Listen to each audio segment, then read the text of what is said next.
Hello there, and welcome back to my workshop. This is episode 9 of our Chest of Drawers show. Getting very exciting. We're coming close to the finish line here, and that's always fun. We've got this show to do and then one more show, and the project will be done. So last time we finished up on our drawers. They are fitted, the bottoms are on, everything is set with them, and what we're going to do is move on to our drawer stops. Those are the things that keep the drawer from going too far when you push it in and coming out too far when you open the drawer. So let's start with the drawer stop backs first, and that's this one here. This goes along the back rail, and it looks like this. And the way I made this was, I took two boards, one a little bit wider than the other, glued them, sandwiched them, and clamped them. And then when the glue was dry, I cut them into the lengths that I needed, and I wound up with all of the drawer stops that I need. And there they are. Now, I know what you're wondering, what's with this offset thing here? What is with this rabbit along one edge? And I'll show you. This is going to go, it's going to be glued on the back rail behind the drawer, and the drawer is going to close like this.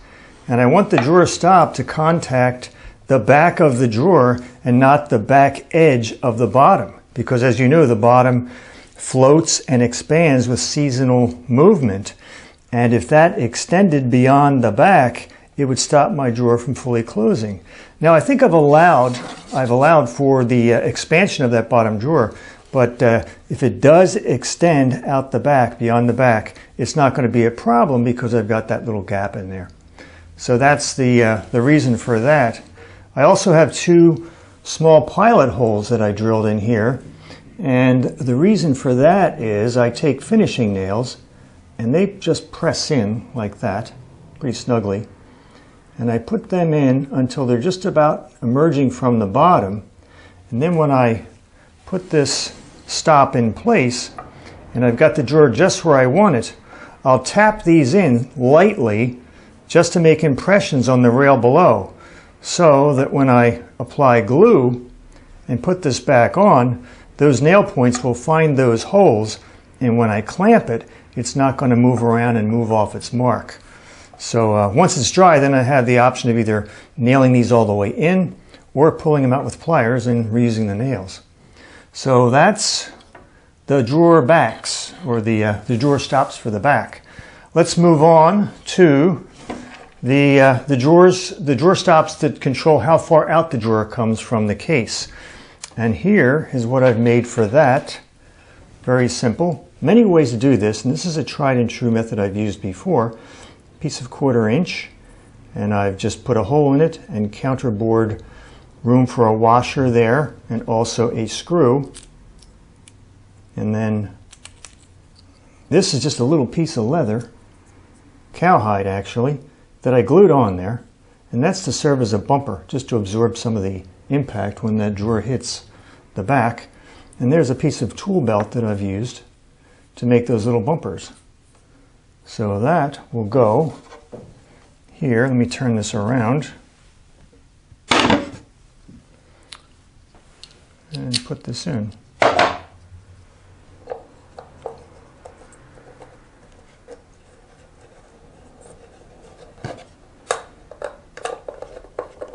Many ways to do this, but this is a way that works for me, and it has always worked pretty well. Simple to do. There you go. I snug it up. And this way I can rotate it like that. And then to put it in the chest, I can rotate it like that and take it out.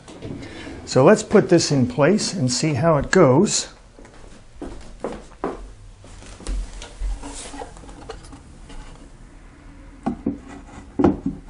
And we go here. Slide that in, then I rotate the drawer stop into position. Can you see it there? That's good. Is that good? Mm-hmm. So that will bump the back of this divider when it reaches as far as I want it to go. Now, how far these drawers extend is a very important consideration. I want the drawer to open up far enough that I can easily reach everything inside the drawer, but I want it to be supported by the case, so if it comes out too far, the weight of the drawer could actually damage the case or the back of my drawer.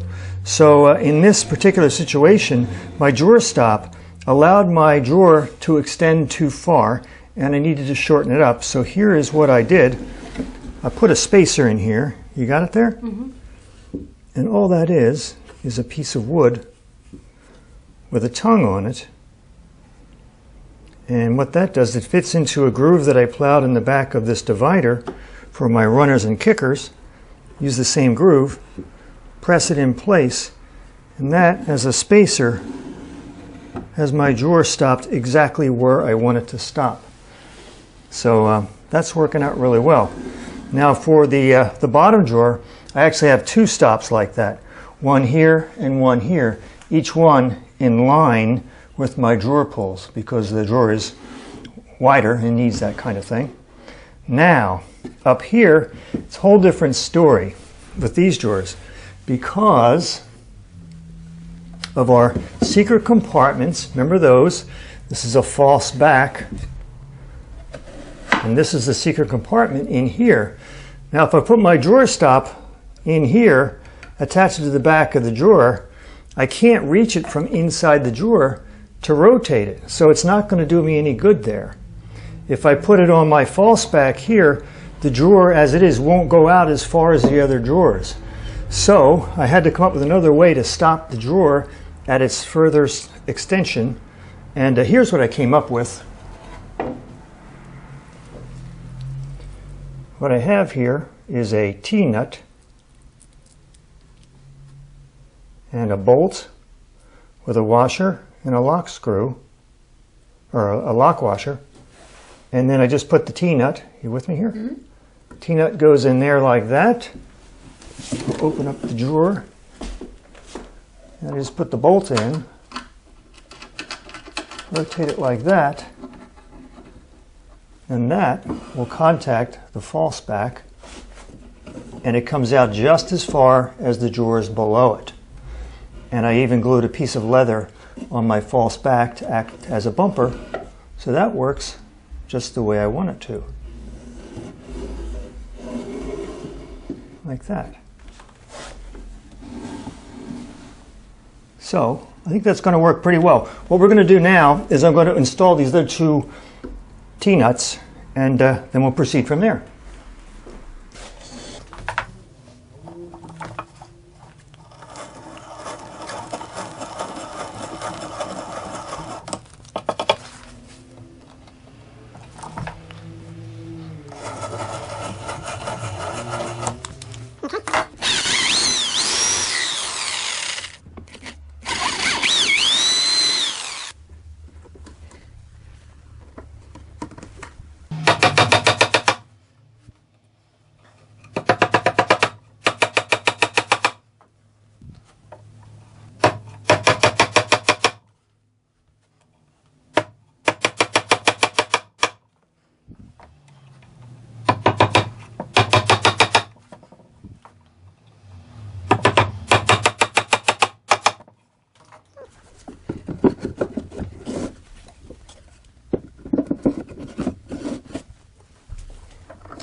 So those are the drawer stops. Let's move on to the backboards. Very, very simple. Simply shiplapped boards across the back, 5 of them in this case. Go like that. Couldn't be simpler. And I'm using wire finishing nails, a minimal number, just lightly tacking them in, because I want to have the option of removing these boards if I have to. If these drawers stick in the first year or so due to seasonal movement, it's a lot easier to plane the runners or kickers if I can get into the back of the chest. So this way I can remove the boards and do that if I need to. After a year's time, what I will do is replace those wire nails with cut nails. You've seen these before. They have 4 sides and they're tapered, and they have a tenacious grip. And once they're in, they do not let go. So after they're in, if I try to remove these boards, it's more likely I will split or crack them in the process. So that's the back. Let's move on to the top. I'm going to be edge joining two boards together. This is the first of the two that I have. It's a full 12 inches wide. And I only need about 17 inches for the depth of my top. But I'm going to be milling both of these 12-inch boards full width so I can get a really good look at my grain and pick out the parts that I want to use. And then what I'll do is cut them down closer to the finished size and glue them up. So that is what we have to work with. I'm going to be using hand tools and power tools to do this, using the same method that I used when I did my saw bench top, if you remember that. You can check below, there's a link you can click on to see me doing that in more detail, but I want to show you just a little bit of how that's going to go. I'm going to use a hand plane to get the first surface coplanar. I'm going to go for the high spots, and I'm not going to mill all the way down to the low spots, just hit the high spots and get it to the point where it will not rock on a flat surface. And then what I'll do is flip it over and do the other side, get that good and smooth, and then flip it back and finish up the first side and mill it down to the thickness I need, which will be about 1 inch, I think, something like that. So let's do a little bit of that, and then we'll move on. But I want you to see a little bit of it here.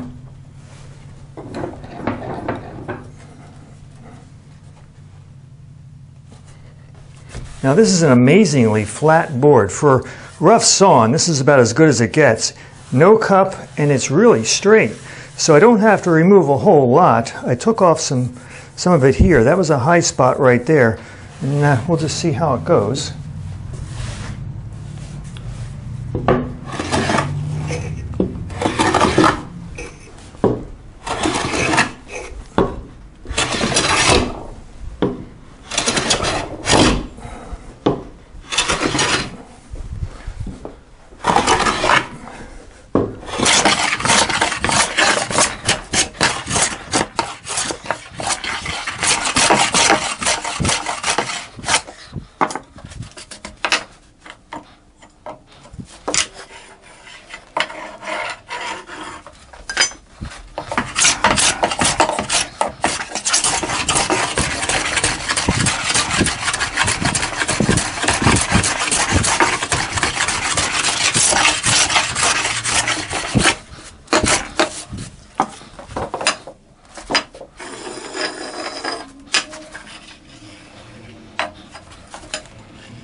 Whew, that's quite a workout, but you get the idea. Let's have a look at the other one I've already done. Whew. This one's already nice and coplanar, and will go very nicely through the thickness planer. So, we're going to take a brief break, we're going to dissolve away, and when we come back, these boards will be milled and ready for glue up. Whew. Okay, and we're back and obviously ready for our glue up. One thing I didn't make clear in the last section was that I'm using a combination of hand tools and power tools to mill these boards. So I used a hand plane to get the first surface flat and a thickness planer to plane the other side and to mill it down to 1 inch, or a little bit less actually. So that's where we are, and now we're ready for the glue up. So let's get started. I've got my glue and everything here. Where did I have my glue? Okay, here it is. All right, and let's do this first.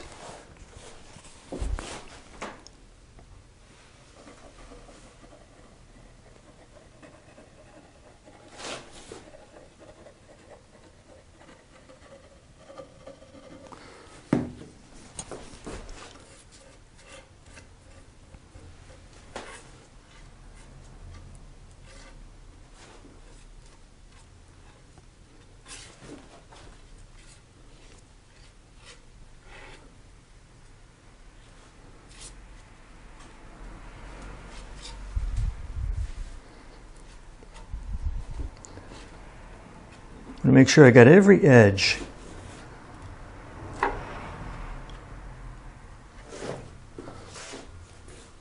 Okay.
Okay, well, that went pretty smoothly. It's pretty flat, and I think that's going to be just fine. I'm going to clean this up a little bit more, and then when we come back, this thing is going to be dry, glued up, and we're going to cut it down to the size we're going to need it to be and fasten it to the top, so fasten it to the base. So see you then. And here we are. Our two boards are joined together. Went very well. I went ahead and cut this back edge to its final width and square cut this one end here. And what we're going to be doing in just a couple minutes is cutting it to its final length along here. I used a table saw for all the rip cuts, and I used a hand saw for all my cross cuts. Let me show you my hand saw.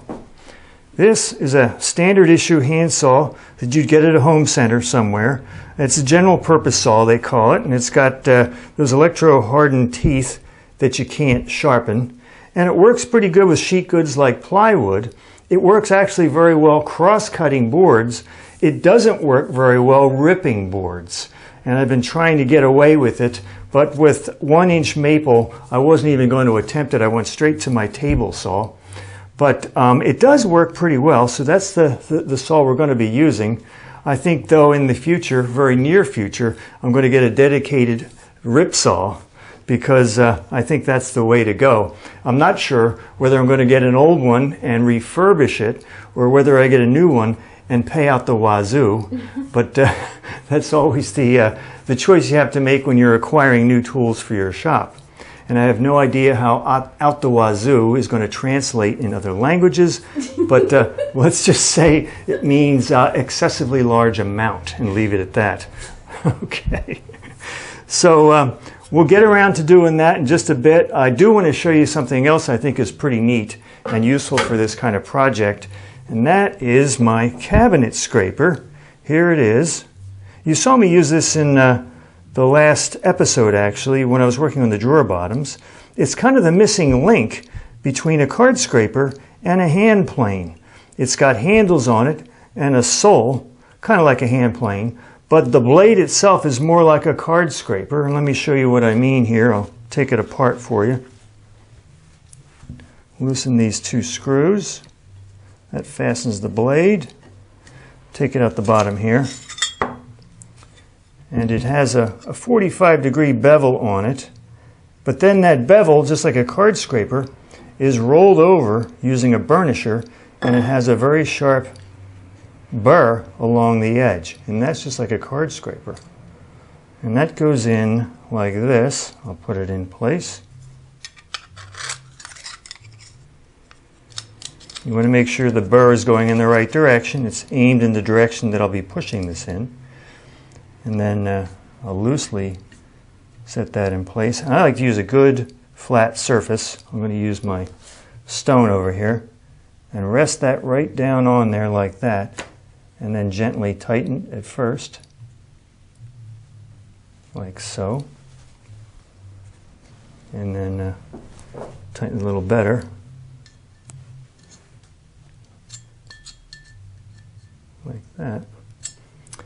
And that's all there is to it. This thumb screw right here flexes the blade. It pushes pressure on the blade just like you would do with a card scraper with your thumbs. So I'll just touch that there, here, like that, to get started, and we'll see how it works, and then we'll go from there. Let's try it. Oh, it's already ready to go. It's doing pretty well.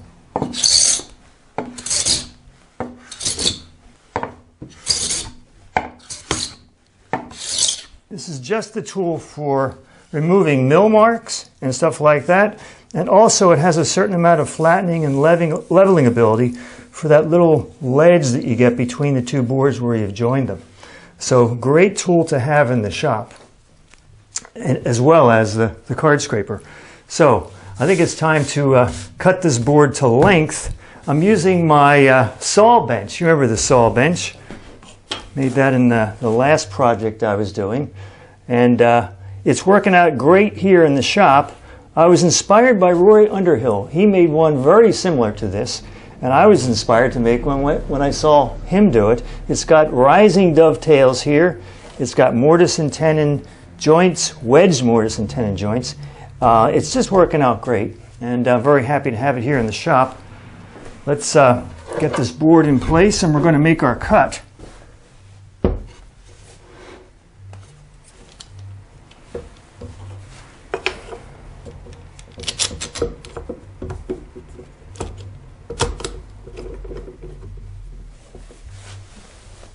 That's looking good.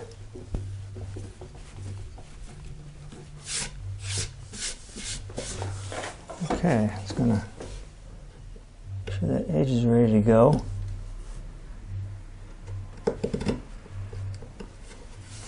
And get my saw.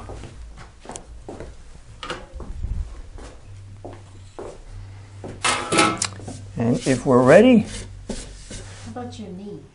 here we go. Oh, thank you. Thank you. I have bony knees, and this is what I need for my knee. Thank you, Jonine. Always looking out for me. Okay. If we're ready, here we go.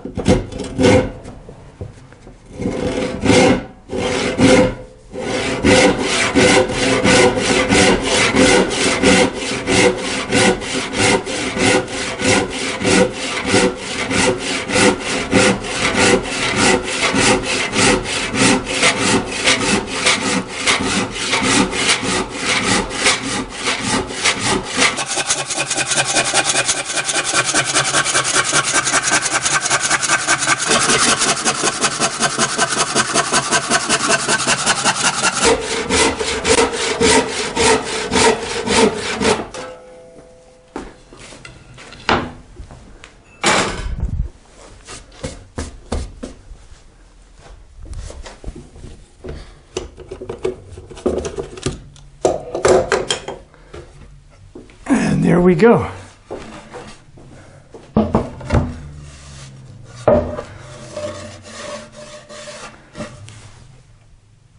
That's fairly square. And now what I'm going to be doing is planing that edge.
Wow, that's looking pretty good. All right, I will check that for square and fine tune it a little bit, but that went pretty nicely. And that means that we now have a top cut down to size. And here we are. I put the top in place so we can have a look at it. And I really like how this project's turning out. This is as far as we're going to go in this episode. In show number 10, we're going to do everything we need to complete the project. Let's talk about what that is. I'm going to figure out a way to attach this top. It's just sitting in place right now. Then I'm going to plane a bevel that goes all the way around the bottom edge, and that's going to give it a thinner appearance. Then it's going to be on to painting and finishing. I'm going to be using milk paint, wipe-on poly, and shellac. And after a few other odds and ends, this project will be completed and put to work in my workshop. So I can't wait. This is New Year's Eve, so Jonine and I are going to take it easy and relax and enjoy the holidays. We'll be seeing you in 2018. Until then, thanks for stopping by, and see you next time.